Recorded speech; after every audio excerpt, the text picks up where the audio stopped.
ನಾನು ಮಾಧವಿಲಾ K. MTV ವೀಕ್ಷಕರಿಗೆ ಸ್ವಾಗತ. ಬೀದರ ಜಿಲ್ಲೆಯ ಚಿರಗುಪ್ಪ ತಾಲೂಕಿನ ಸರ್ಕಾರಿ ಪ್ರಥಮ ದರ್ಜೆ ಕಾಲೇಜಿನಲ್ಲಿ ಇದೇ ಮಾರ್ಚ್ 6ರಂದು ಒಂದು ದಿನದ ಜಿಲ್ಲಾ ಮಟ್ಟದ ಭಾಷಣದ ಸ್ಪರ್ಧೆಯನ್ನು ಹಮ್ಮಿಕೊಳ್ಳಲಾಗಿದೆ. ಈ ಭಾಷಣ ವಿಷಯವು ಭಾರತೀಯ ಪ್ರಜಾಪ್ರಭುತ್ವಕ್ಕೆ ತುರ್ತು ಪರಿಸ್ಥಿತಿಯ 50 ವರ್ಷಗಳು ಎಂಬ ವಿಷಯದ ಮೇಲೆ 3 ನಿಮಿಷಗಳ ತಮ್ಮ ವಿಚಾರಗಳನ್ನು ವ್ಯಕ್ತಪಡಿಸಲು ಅವಕಾಶವನ್ನು ನೀಡಲಾಗುತ್ತದೆ. ಹಾಗಾಗಿ ಹೆಚ್ಚಿನ ವಿದ್ಯಾರ್ಥಿಗಳು ಈ ಒಂದು ದಿನದ ಸ್ಪರ್ಧೆಯಲ್ಲಿ ಬಂದು ಭಾಗವಹಿಸಿ ಕಾರ್ಯಕ್ರಮವನ್ನು ಯಶಸ್ವಿ ಮಾಡಬೇಕೆಂದು ಕಾಲೇಜಿನ ಪ್ರಾಂಶುಪಾಲರಾದ ಡಾಕ್ಟರ್ ಜಯಕುಮಾರ್ ಸಿಂಧೆ ಅವರು ಮನವಿಯನ್ನು ಮಾಡಿದ್ದಾರೆ. ನಂತರ ಮಾತನಾಡಿರುವ ವಾಣಿಜ್ಯ ವಿಭಾಗದ ಮುಖ್ಯಸ್ಥರಾದ ಡಾಕ್ಟರ್ ಶಾಂತಕುಮಾರ್ ಮಾತನಾಡುತ್ತಾ, ಮೈ ಭಾರತ್ ಎನ್ನುವ ಪೋರ್ಟಲ್ನಲ್ಲಿ ಎಲ್ಲರೂ ರಿಜಿಸ್ಟ್ರೇಷನ್ಸ್ ಅನ್ನ ಮಾಡಿಸಿ ಕಾರ್ಯಕ್ರಮವನ್ನು ಯಶಸ್ವಿಪಡಿಸಬೇಕೆಂದು ತಿಳಿಸಿದರು. ನಂತರ ಗಣಿತ ವಿಭಾಗದ ಪ್ರಾಧ್ಯಾಪಕರಾದ ಗೌಸಿಯಾ ಬೇಗಂ ಮಾತನಾಡಿ ಕಾರ್ಯಕ್ರಮವನ್ನು ಯಶಸ್ವಿ ಮಾಡಬೇಕೆಂದು ವಿದ್ಯಾರ್ಥಿಗಳಲ್ಲಿ ಮನವಿಯನ್ನು ಮಾಡಿದ್ದರು. ಈ ಸಂದರ್ಭದಲ್ಲಿ ಎನ್ಎಸ್ಎಸ್ ಅಧಿಕಾರಿಗಳಾದ ಶಾಂತಕುಮಾರ್ ಪಾಟೀಲ್ ಅವರು ಎಲ್ಲರನ್ನು ಸ್ವಾಗತಿಸಿ ಕಾರ್ಯಕ್ರಮವನ್ನು ಹೆಚ್ಚಿನ ಸಂಖ್ಯೆಯಲ್ಲಿ ರಿಜಿಸ್ಟರ್ ಮಾಡಿಕೊಳ್ಳಿ ಎಂದು ಮನವಿಸಿದ್ದರು. ವರದಿ ಮಾಧವಿಲಾ ಕೆ. ನಿರಂತರ ಸುದ್ದಿ ಮತ್ತು ಜಾಹೀರಾತುಗಳಿಗಾಗಿ ಎಂಟಿವಿ ಕನ್ನಡ ನ್ಯೂಸ್ ಅನ್ನ ಸಬ್ಸ್ಕ್ರೈಬ್ ಮಾಡಿ. ಯುವಜನ ಹಾಗೂ ಕ್ರೀಡಾ ಇಲಾಖೆ ಭಾರತ ಸರ್ಕಾರ ವತಿಯಿಂದ ಮತ್ತು ಕರ್ನಾಟಕದ regional director of NSS coordinator Bengaluru ಇವರ ಸಂಯುಕ್ತ ಆಶ್ರಯದಿಂದ ನಮ್ಮ ಕಾಲೇಜಿನಲ್ಲಿ ದಿನಾಂಕ 6 ಮಾರ್ಚ್ 2026ರಂದು ಒಂದು ಡಿಬೇಟ್ ಕಾರ್ಯಕ್ರಮ ಹಮ್ಮಿಕೊಳ್ಳಲಾಗಿದೆ. ಈ ಡಿಬೇಟ್ ಕಾರ್ಯಕ್ರಮ ministry of youth affairs and sports government of India ವತಿಯಿಂದ ನಾವು ಮಾಡ್ತಾ ಇದ್ದೀವಿ. ಇದರ ಟಾಪಿಕ್ ಏನಿದೆಪ್ಪ ಅಂತಂದರೆ 50 years of emergency lesson for Indian democracy, ಅಂದರೆ ಭಾರತೀಯ ಪ್ರಜಾಪ್ರಭುತ್ವಕ್ಕೆ ತುರ್ತು ಪರಿಸ್ಥಿತಿಯ 50 ವರ್ಷಗಳಂತ. ಇದರ ಉದ್ದೇಶ ಏನಪ್ಪ ಅಂದರೆ ಅವಾಗ 1975 ಮನೆಯಿಂದ 77ವರೆಗೆ ತುರ್ತು ಪರಿಸ್ಥಿತಿಯನ್ನು ಹಮ್ಮಿಕೊಂಡಿರ್ತಕ್ಕಂಥ ಇಂದಿರಾ ಗಾಂಧಿ ಅವರು ಅವಾಗೇನು ತುರ್ತು ಪರಿಸ್ಥಿತಿಯನ್ನು ಹಮ್ಮಿಕೊಂಡಿದ್ರು ಆ ವಿಷಯ ಕುರಿತು ಇಲ್ಲಿ ಪರ ಮತ್ತು ವಿರೋಧ ವಿಷಯಗಳನ್ನು ಎಲ್ಲ ಮಕ್ಕಳಿಗೆ ಏನಂದ್ರೆ ಭಾರತೀಯಲ್ಲಿರ್ತಕ್ಕಂಥ ಯುವ ಪೀಳಿಗೆಗಳಿಗೆ ತುರ್ತು ಪರಿಸ್ಥಿತಿ ಅಂದರೆ ಏನು, ಅದರ ಅವಶ್ಯಕತೆಗಳೇನು, ಅದನ್ನು ಹಮ್ಮಿಕೊಳ್ಬಾರ್ದು, ಅಥವಾ ಅದರಿಂದ ಬೀಳ್ತಕ್ಕಂಥ ಪರಿಣಾಮಗಳೇನು, ಭಾರತದ ಅಥವಾ ಒಂದು ರಾಷ್ಟ್ರೀಯ ಅಭಿವೃದ್ಧಿ ಮೇಲೆ ಬೀಳ್ತಕ್ಕಂಥ ಪರಿಣಾಮಗಳೇನದಾವ, ಅದರಿಂದ ಏನು ಪ್ರಗತಿಗಳಾಗ್ತವ, ಅದರಿಂದ ಏನು ದುಷ್ಪರಿಣಾಮಗಳಾಗ್ತವ ಅಂತಕ್ಕಂಥ ವಿಚಾರಗಳು ಎಲ್ಲ ಯುವ ಪೀಳಿಗೆಯಲ್ಲಿ ಇರಲಿ ಅಂತಕ್ಕಂಥ ಒಂದು ಮನೋಭಾವನೆಯನ್ನು ಇಟ್ಕೊಂಡು ಸನ್ಮಾನ್ಯ ಶ್ರೀ ನಮ್ಮ ಜನಪ್ರಿಯ ರಾಷ್ಟ್ರೀಯ ಪ್ರಧಾನಮಂತ್ರಿಗಳಾಗಿರ್ತಕ್ಕಂಥ ನರೇಂದ್ರ ಮೋದಿಯವರು ಅವರ ಅಡಿಯಲ್ಲಿ ಈ ಒಂದು ಇದು ಕಾರ್ಯಕ್ರಮವನ್ನು ಹಮ್ಮಿಕೊಂಡಿರ್ತಕ್ಕಂಥ ನಾವು ನೋಡ್ತಾ ಇದ್ದೀವಿ. ಅದ್ರಗೋಸ್ಕರವೇ ನಮಗೆ ಬೆಂಗಳೂರಿನ ಡೈರೆಕ್ಟ್ ಆಯ್ತು ಅಂದರೆ ಎನ್ಎಸ್ಎಸ್ ಕೋಆರ್ಡಿನೇಟರ್ ಯಾರಿರ್ತಾರೆ, ಈ ಕ್ಯಾಂಪ್ ಏನಿದಪ್ಪ ಅಂದರೆ ಒಂದು ಡಿಸ್ಟ್ರಿಕ್ಟ್ ಲೆವೆಲ್ ಕ್ಯಾಂಪ್ ಇರ್ತದೆ, ಇನ್ನೊಂದು ಸ್ಟೇಟ್ ಲೆವೆಲ್ ಕ್ಯಾಂಪ್ ಇರ್ತದೆ, ಮತ್ತು ಇನ್ನೊಂದು ನ್ಯಾಷನಲ್ ಲೆವೆಲ್ ಕ್ಯಾಂಪ್ ಇರ್ತದೆ. ಇದ್ರದ್ದು ನಾವು ಇವತ್ತು ಏನು ಮಾಡ್ತಿದ್ವಿ ಅಂದರೆ ಬೀದರ್ ಡಿಸ್ಟ್ರಿಕ್ಟ್ ಲೆವೆಲ್ ಕ್ಯಾಂಪನ್ನು ಹಮ್ಮಿಕೊಳ್ತಿದ್ದೀವಿ. ಈ ಬೀದರ್ ಉದ್ದೇಶ ಹೇಳ್ತಂದ್ರೆ ಯುವಕರು ಎಲ್ಲರೂ ಇದ್ರೊಳಗೆ ಭಾಗವಹಿಸಬೇಕು. ಯುವಕರಂದ್ರೆ 18 ವಯಸ್ಸಿನಿಂದ 25 ವರ್ಷ ಒಳಗಾಗಿರ್ತಕ್ಕಂಥ ಎಲ್ಲ ಯುವಕರು ಭಾಗವಹಿಸಿ ತುರ್ತು ಪರಿಸ್ಥಿತಿ ಅಂದ್ರೆ ಏನು, ಅದ್ರಲ್ಲಿ ಆಗಿರ್ತಕ್ಕಂಥ ಪರಿಣಾಮಗಳೇನು ಅಂತಕ್ಕಂಥದ್ದು ಎಲ್ಲ ಮಕ್ಕಳು ಮನವರಿಕೆ ಮಾಡ್ಕೊಳ್ಬೇಕು, ಅವರಿಗೆ ನಾಲೆಜ್ ಬರಬೇಕು. ಯಾಕಂತಂದ್ರೆ ಮೊನ್ನೆ ತಾನೇ ಒಂದು ಬಜೆಟ್ ಪ್ರಿಪರೇಷನ್ ಮಾಡೋಗೋಸ್ಕರ ಮಾಡ್ಕೋಬೇಕಾದ್ರೆ ನರೇಂದ್ರ ಮೋದಿ ಅವ್ರದ್ದು ಏನಿದೆಪ್ಪ ಅಂತಂದ್ರೆ ಎಲ್ಲ ಮಕ್ಕಳ ಬಲ್ಲಿ ವಿಚಾರಗಳು ಏನದಾವ ತಿಳ್ಕೊಳ್ಬೇಕಂತ ಹೇಳಿ ಅವ್ರನ್ನ ಬಜೆಟ್ ಎದಕ್ಕೆ ಇಂಪಾರ್ಟೆಂಟ್ ಕೊಡಬೇಕು, ಹೇಗೆ ಪ್ರಿಪರೇಷನ್ ಮಾಡಬೇಕು ಅಂತಕ್ಕಂಥದ್ದು ನರೇಂದ್ರ ಮೋದಿ ಅವರು ಇಡೀ ಮಕ್ಕಳಿಗೆ ತಂದು ನಮ್ಮಲ್ಲೂ ಕೂಡ ಒಂದು ಡಿಬೇಟ್ ಕಾರ್ಯಕ್ರಮ ಮಾಡಿದೀವಿ. ಹೀಗಾಗಿ ಮೊನ್ನೆ ಯಾದಗಿರಿದ ಕಾಲೇಜಿನಲ್ಲಿ ಗೌರ್ಮೆಂಟ್ ಡಿಗ್ರಿ ಯಾದಗಿರಿದಲ್ಲಿ ಒಬ್ಬ ವಿದ್ಯಾರ್ಥಿ ಒಂದು ಸಜೆಸ್ಟ್ ಮಾಡ್ದ ಬಜೆಟ್ ನಾವು ಹೇಗೆ ಪ್ರಿಪರೇಷನ್ ಮಾಡಬೇಕು, ಎದಕ್ಕೆ ಇಂಪಾರ್ಟೆಂಟ್ ಕೊಡಬೇಕು ಅಂತಕ್ಕಂಥ. ಆ ವಿದ್ಯಾರ್ಥಿ ಹೆಸರು ಇವತ್ತು ನಾವು ಅಲ್ಲಿ ಕ್ಯಾಬಿನೆಟ್ ಅಲ್ಲಿ ಮಂಡನೆ ಮಾಡ್ತಕ್ಕಂಥ ನೋಡ್ತಾ ಇದೀವಿ ನಾವು. ಇದ್ರ ಅರ್ಥ ಏನಪ್ಪಾ ಅಂದ್ರೆ ಎಲ್ಲ ಮಕ್ಕಳು ಯುವಕರು ಮುಂದೆ ಬರಲಿ, ಭಾರತ ದೇಶದ ಬಗ್ಗೆ ಪ್ರಗತಿ ಬಗ್ಗೆ ಚಿಂತನೆ ಮಾಡಿ, ರಾಷ್ಟ್ರ ಅಂದ್ರೇನು, ರಾಷ್ಟ್ರ ಸಂಪತ್ತು ಅಂದ್ರೇನು, ರಾಷ್ಟ್ರ ಏನಂತ ತಿಳ್ಕೊಳ್ತಕ್ಕಂಥ ವಿಚಾರವೇ ಈ ಒಂದು ಕಾರ್ಯಕ್ರಮ ಇದೆ. ಅಷ್ಟೇ ಅಲ್ಲ, ರಾಷ್ಟ್ರೀಯ ಅಭಿವೃದ್ಧಿ ಪ್ರಕಾರ ಭಾರತದ ಪ್ರಗತಿ ಮತ್ತು ಅಭಿವೃದ್ಧಿಗೆ ಸಂಬಂಧಿಸಿದ ವಿಷಯಗಳ ಬಗ್ಗೆ ವಿದ್ಯಾರ್ಥಿಗಳನ್ನು ಮನನ ಮಾಡ್ಕೊಳ್ಬೇಕು, ವಿದ್ಯಾರ್ಥಿಗಳ ಜ್ಞಾನವನ್ನು ಬೆಳೆಸ್ಕೊಳ್ಬೇಕು, ವಿದ್ಯಾರ್ಥಿಗಳಿಂದ ಸಲಹೆಯನ್ನು ಪಡ್ಕೊಳ್ಬೇಕು ಅಂತಕ್ಕಂಥ ಉದ್ದೇಶದಿಂದಲೇ ಈ ಒಂದು ಕಾರ್ಯಕ್ರಮ ಹಮ್ಮಿಕೊಳ್ತಿದ್ದೀವಿ. ಮತ್ತೆ ಈ ವಿದ್ಯಾರ್ಥಿಗಳಿಗೆ ಯೂತ್ ಹುಡುಗರಿಗೆ ಯಾಕೆ ಇನ್ವಾಲ್ವ್ ಮಾಡ್ತಾರೆ ಅಂದ್ರೆ ವಿದ್ಯಾರ್ಥಿಗಳಲ್ಲಿ ನಾಯಕತ್ವವನ್ನು ಭಾವನೆಯನ್ನು ಬೆಳೆಸ್ಕೋಬೇಕು, ಕೌಶಲ್ಯ ಮತ್ತು ಅಭಿವೃದ್ಧಿ ಭಾವನೆಯನ್ನು ಬೆಳೆಸಬೇಕು. ನಾವು ಇವತ್ತು ಬಹಳ ಯುವಕರು ಹಾಳಾಗ್ತಾ ಇದಾರೆ. ಯುವಕರು ಒಳ್ಳೆ ವಿಚಾರಗಳನ್ನು ಎದ್ದರೂ ಕೂಡ ಬೇರೆ ಬೇರೆ ಚಟಗಳಲ್ಲಿ ಒಳಗಡೆ ಬೇರೆ ಹಾಳಾಗ್ತಿದಾರೆ. ಹಾಗಾಗಿ ಯುವಕರಿಗೆ ನಾವು ಸೆಳಿಬೇಕು. ಯುವಕರೇ ಹೇಳ್ತೀವಲ್ಲ, ಇಂದಿನ ಪೀಳಿಗೆ ಮುಂದಿನ ಪರಿಚಯಗಳು ಅಂತೇಳಿ ನಾವು ಹೇಳ್ತೀವಲ್ಲ, ಆ ಉದ್ದೇಶ ಇಟ್ಕೊಂಡೆ ನರೇಂದ್ರ ಮೋದಿ ಅವರು ಏನ್ ಮಾಡ್ತಾರೆ ಅಂದ್ರೆ ಈ ಒಂದು ಕಾರ್ಯಕ್ರಮ ಹಮ್ಮಿಕೊಂಡಿದ್ದಾರೆ. ಹಾಗಾಗಿ ನಾಯಕತ್ವವನ್ನು ಬೆಳೀಲಿ ಮಕ್ಕಳ ಹತ್ರ, ಕೌಶಲ್ಯ ಅಭಿವೃದ್ಧಿ ಬೆಳೀಲಿ ಮಕ್ಕಳ ಹತ್ರ ಅಂತ ಹೇಳ್ಕೊಂಡು ಇದೊಂದು ಕಾರ್ಯಕ್ರಮ ಮಾಡಿದ್ರೆ. ಆಮೇಲೆ ಸಂವಿಧಾನದ ಮೌಲ್ಯಗಳನ್ನು ಮಕ್ಕಳ ಹತ್ರ ಪ್ರಜ್ಞೆಯನ್ನು ಮೂಡಬೇಕು. ಸಂವಿಧಾನ ಅಂದ್ರೆ ಏನು, ಸಂವಿಧಾನದಲ್ಲಿರ್ತಕ್ಕಂಥ ಅವಶ್ಯಕತೆಗಳೇನು, ಸಂವಿಧಾನ ಇರ್ತಕ್ಕಂಥ ವಿಷಯಗಳೇನು, ಅದರ ಮೌಲ್ಯವೇನು ಅಂತಕ್ಕಂಥದ್ದು ಬಲವರ್ಧನೆ ಮಾಡಬೇಕಾದ್ರೆ, ಬಲಿಷ್ಠ ಮಾಡಬೇಕಾದ್ರೆ ಮಕ್ಕಳ ಆ ಕುರಿತು ಜ್ಞಾನ ಪಡಿಬೇಕು. ಹಾಗಾಗಿ ಸಂವಿಧಾನದ 75 ವರ್ಷಗಳದಿಂದ ಇಲ್ಲಿವರೆಗೆ ಸಂವಿಧಾನ ಜಾರಿಗೆ ಬಂತು. ಸಂವಿಧಾನ ಜಾರಿಗೆ ಬಂದು 75 ವರ್ಷ ಆದ್ರೂ ಕೂಡ ಸಂವಿಧಾನದ ಅಡಿಯಲ್ಲಿ ಸರ್ಕಾರ ಆಗ್ಲಿ, ಪ್ರಗತಿ ಆಗ್ಲಿ, ಅಭಿವೃದ್ಧಿಯಲ್ಲಿ ನಡೀತದೆ ಇಲ್ಲೋ ಅಂತಕ್ಕಂಥದ್ದು ಯುವ ಪೀಳಿಗೆಯ ಮನದಲ್ಲಿ ಬರಬೇಕು ಅಂತಕ್ಕಂಥ ಉದ್ದೇಶದಿಂದ ಈ ಒಂದು ಕಾರ್ಯಕ್ರಮ ಹಮ್ಮಿಕೊಂಡಿದ್ದಾರೆ. ಹಾಗಾಗಿ ತಮ್ಮಲ್ಲಿ ನಾವೇನ್ ಹೇಳ್ತೀವಿ ಅಂದ್ರೆ, ಈ ಒಂದು ಕಾರ್ಯಕ್ರಮ ನಾವು ದಿನಾಂಕ 6ರಂದು ಬೆಳಗ್ಗೆ 10 ಗಂಟೆಗೆ ಇನಾಗ್ರೇಷನ್ ಕಾರ್ಯಕ್ರಮ ಹಮ್ಮಿಕೊಳ್ಳಲಾಗಿದೆ. ಆ ಇನಾಗ್ರೇಷನ್ ಕಾರ್ಯಕ್ರಮಕ್ಕೆ ಸನ್ಮಾನ್ಯ ಶ್ರೀ ಗುಲ್ಬರ್ಗಾ ಯೂನಿವರ್ಸಿಟಿಯ ರಿಜಿಸ್ಟರ್ ಆಗಿರ್ತಕ್ಕಂಥ ಡಾಕ್ಟರ್ ರಮೇಶ್ ಲಂಡನ್ಕರ್ ಅವರು ಬರ್ತಾ ಇದ್ದಾರೆ.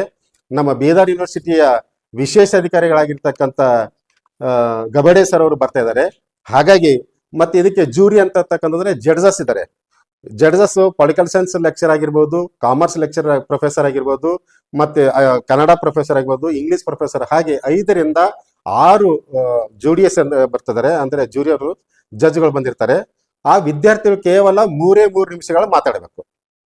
ಈ ತುರ್ತು ಪರಿಸ್ಥಿತಿಯ ಕುರಿತು ವಿದ್ಯಾರ್ಥಿಗಳು 3 ನಿಮಿಷಗಳು ಮಾತಾಡಬೇಕು. ಆ 3 ನಿಮಿಷಕ್ಕೆ ಸುಮಾರು 100 ವಿದ್ಯಾರ್ಥಿಗಳು ನಮ್ಮಲ್ಲಿ ಭಾಗಿಯಾಗ್ತಾ ಇದ್ದಾರೆ. 100 ವಿದ್ಯಾರ್ಥಿಗಳು ಮಾತಾಡ್ತಿದ್ದಾರೆ. ಆ ಮಾತಾಡ್ತಕ್ಕಂಥದ್ದು ಡಿಬೇಟ್ಸ್ ಮಾಡ್ತಕ್ಕಂಥದ್ದು ಏನಿದೆಪ್ಪ ಅಂತಂದ್ರೆ, ಕನ್ನಡದಲ್ಲಿ ಮಾತಾಡ್ಬೋದು, ಇಂಗ್ಲಿಷ್ ನಲ್ಲಿ ಮಾತಾಡ್ಬೋದು ಮತ್ತು ಹಿಂದಿಯಲ್ಲಿ ಮಾತಾಡ್ಬೋದು. 3 ಭಾಷೆಗಳನ್ನ ಒಳಗೊಂಡು ಮಕ್ಕಳು ಮಾತಾಡ್ಬೇಕಾಗ್ತದೆ. ಹಾಗಾಗಿ ಈ ಅವತ್ತಿನ ದಿವಸ ಆ ಹುಡುಗರು ಮಕ್ಕಳಿಗೆ ಬರ್ಲಾಕೆ ನಾವು TAD ಕೊಡ್ತಾ ಇದ್ದೀವಿ. ಮತ್ತೆ ಅವತ್ತು ಲೈವ್ ಇಡ್ತಾ ಇದ್ದೀವಿ. ಮಕ್ಕಳು ಮಾತಾಡ್ತಕ್ಕಂಥದ್ದು ವಿಚಾರ ಮಾಡ್ತಕ್ಕಂಥ ಲೈವ್ ಇಡ್ತಿದ್ವಿ. ಆಲ್ ಓವರ್ ಕರ್ನಾಟಕಲ್ಲೆಲ್ಲ ಅಬ್ಸರ್ವ್ ಮಾಡ್ತಾ ಇದಾರೆ. ಈ ಒಂದು ಗೌರ್ಮೆಂಟ್ ಆಫ್ ಇಂಡಿಯಾ ಕೂಡ ಅವತ್ತಿನ ಅಬ್ಸರ್ವ್ ಮಾಡ್ತಾ ಇದೆ, ಡಿಪಾರ್ಟ್ಮೆಂಟ್ ಮಿನಿಸ್ಟ್ರಿ ಡಿಪಾರ್ಟ್ಮೆಂಟ್. ಹಾಗೆ ಲೈವ್ ಇಡ್ತಾ ಇದ್ದೀವಿ. ಆಮೇಲೆ ಆ ಮಕ್ಕಳಿಗೆ ಏನೇನು ಯಾವ ವಿಷಯಗಳ ಕುರಿತು ಮಾತಾಡ್ತಾರೆ ಅಂತಕ್ಕಂಥದ್ದು, ಮತ್ತು ಆ ಮಕ್ಕಳಿಗೆ ಆ ಇಡೀ ಬೀದರ್ ಡಿಸ್ಟ್ರಿಕ್ಟ್ ಬರ್ತಕ್ಕಂಥವ್ರಿಗೆ TAD ಕೊಡ್ತಾ ಇದ್ದೀವಿ. ಅವತ್ತಿನ ದಿನ ಉಪಹಾರ ಇರ್ತದೆ, ಟೀ ಇರ್ತದೆ, ಟಿಫಿನ್ ಇರ್ತದೆ, ಕಾಫಿ ಇರ್ತದೆ. ಹಾಗಾಗಿ ಈ ತರ ಒಂದು ವ್ಯವಸ್ಥೆ ಮಾಡಿಕೊಂಡು ನಾವು ಕಾರ್ಯಕ್ರಮ ಹಮ್ಮಿಕೊಂಡಿದ್ದೀವಿ. ಇದು ಉದ್ದೇಶ ಏನಪ್ಪಾ ಅಂದ್ರೆ, ಆಕ್ಚುಲಿ ಇದು ಬೀದರ್ ಡಿಸ್ಟ್ರಿಕ್ಟ್ ನಲ್ಲೇ ಪ್ರಾಪರ್ ಮಾಡ್ಬೇಕನ್ನತಕ್ಕಂಥದ್ದು ನಮ್ಮ ಆತ್ಮೀಯರಾಗಿರ್ತಕ್ಕಂಥ ಮಯೂರ್ ಕುಮಾರ್ ಅಂತ ಹೇಳಿ ಯುವ ಜನ ಕೇಳಲಿಕ್ಕೆ ಅಧಿಕಾರಿಗಳಾದರೆ ಬೀದರ್ ಅಧಿಕಾರಿಗಳಿದೆ. ಹಾಗಾಗಿ ಹೋದರ್ಷ ಒಂದು ಕಾರ್ಯಕ್ರಮ ಹಮ್ಮಿಕೊಂಡಿದ್ದೀವಿ. ಆ ಕಾರ್ಯಕ್ರಮ ಇದಕ್ಕೆದಲ್ಲೇ ಯಾಕೆ ಮಾಡ್ತೀರಿ, ನೀವು ಬೀದರ್ಕ್ ಮಾಡ್ರಿ ಅಂತ ಹೇಳಿ ಯಾರೋ ಹೇಳಿದ ಕಡೆಯಿಂದಾಗಿ ಕ್ಯಾನ್ಸಲ್ ಆಗಿತ್ತು. ಸರ್ ಈ ಸಲ ನೀವು ಮಾಡ್ರಿ. ನನ್ನ ಉದ್ದೇಶ ಏನಿತ್ತಪ್ಪ ಅಂದ್ರೆ, ಈ ಕಾರ್ಯಕ್ರಮ ನಮ್ಮ ಡಿಸ್ಟ್ರಿಕ್ಟ್ ಲೆವೆಲ್ ಕ್ಯಾಂಪ್ ಇಲ್ಲಿ ಮಾಡೋ ಉದ್ದೇಶ ಅಂದ್ರೆ, ಇದು ನಮ್ಮ ಚುಡುಪ ಕಾಲೇಜು ಬಹಳ ದೂರ ಇದೆ, ಇಡೀ ಕಾಲೇಜು ಚೆನ್ನಾಗಿದೆ, ಚೆನ್ನಾಗಿ ಬೆಳಿತಾ ಇದೆ ಅಂತ ಹೇಳಿ ಎಲ್ಲ ಮಕ್ಕಳ ಹತ್ರ, ಮಕ್ಕಳ ಪೇರೆಂಟ್ಸ್ ಹತ್ರ, ಮತ್ತೆ ಇಡೀ ಊರಿನ ಜನರ ಹತ್ರ ಎಲ್ಲರಿಗೆ ಒಂದು ಒಳ್ಳೆ ಅಭಿಪ್ರಾಯಗಳು ಬರಲಿ ಅಂತಕ್ಕಂಥ ಉದ್ದೇಶದಿಂದ ಈ ಕಾರ್ಯಕ್ರಮ ಹಮ್ಮಿಕೊಳ್ತಿದ್ದೀವಿ. ಹಾಗಾಗಿ ತಾವು ಕೂಡ ಅವತ್ತಿನ ದಿವಸ 6ನೇ ತಾರೀಕು ದಿವಸ ತಾವೆಲ್ಲರೂ ಬಂದು ಒಂದು ಇನಾಗ್ರೇಷನ್ ಕಾರ್ಯಕ್ರಮಕ್ಕೆ ಬಂದು ನಮ್ದೆಲ್ಲ ಕಾರ್ಯಕ್ರಮವನ್ನು ನೋಡ್ಕೊಂಡು ತಾವೆಲ್ಲ ಬರಬೇಕು ಅಂತ ಹೇಳೋ ಉದ್ದೇಶದಿಂದ ತಮಗೆ ಕರೆದಿತ್ತು. ಹಾಗಾಗಿ ನನ್ನ ಮಾತುಗಳನ್ನ ಮುಗಿಸ್ತೀನಿ. ಎಲ್ಲರಿಗೆ ಮಟ್ಟದ ಈ ಒಂದು ಭಾಷಣ ಸ್ಪರ್ಧೆ ಭಾರತೀಯ ಪ್ರಜಾಪ್ರಭುತ್ವಕ್ಕೆ ತುರ್ತು ಪರಿಸ್ಥಿತಿಯ 50 ವರ್ಷಗಳ ಕುರಿತು ಬೀದರ್ ಜಿಲ್ಲೆಯ ಎಲ್ಲ ಸರ್ಕಾರಿ ಮತ್ತು ಖಾಸಗಿ ಕಾಲೇಜಿನ ವಿದ್ಯಾರ್ಥಿಗಳು ಈ ಒಂದು ಭಾಷಣ ಸ್ಪರ್ಧೆಯಲ್ಲಿ ಭಾಗವಹಿಸಬೇಕಾಗಿದೆ. ಜೊತೆಗೆ ಆ ಒಂದು ಭಾಗವಹಿಸಬೇಕಾಗ್ತಕ್ಕಂಥ ವಿದ್ಯಾರ್ಥಿಗಳು ಆಗಿರ್ಬೋದು ಅಥವಾ ಬೀದರ್ ಜಿಲ್ಲೆಯ ಯುವಕರಾಗಿರ್ಬೋದು, ಅವರು ಒಂದು 18 ರಿಂದ 25 ವರ್ಷ ವಯೋಮಾನದವರಾಗಿರಬೇಕು. ಅವರಿಗೆ 3 ನಿಮಿಷದ ಒಂದು ಸಮಯಾವಕಾಶ ನೀಡಲಾಗಿರುತ್ತದೆ. 3 ನಿಮಿಷದಲ್ಲಿ ಅವರು ಈ ಒಂದು ತುರ್ತು ಪರಿಸ್ಥಿತಿಯ ಒಂದು ವಿಷಯದ ಮೇಲೆ ಪ್ರಜಾಪ್ರಭುತ್ವಕ್ಕೆ ಅದರ ಪಾಠ ಏನು ಅಂತಕ್ಕಂಥ ತಮ್ಮ ಒಂದು ಅಭಿಪ್ರಾಯವನ್ನು ಅವರು ಮಂಡಿಸಬೇಕು. ಆ ಒಂದು ಅಭಿಪ್ರಾಯವನ್ನು ಜಡ್ಜ್ ಮಾಡುವುದಕ್ಕೆ ಒಂದು ಪರಿಣಿತವಾದ ಒಂದು ಗುಂಪು ಇರುತ್ತೆ, ಜಡ್ಜಸ್ ಗುಂಪು ಇರುತ್ತೆ. ಆ ಒಂದು ಗುಂಪು ವಿವಿಧ ಒಂದು ಅಂಶಗಳನ್ನು ಪರಿಗಣಿಸಿ ಆ ಒಂದು ಅವರ ಆಯ್ಕೆ ಮಾಡಲಾಗ್ತದೆ.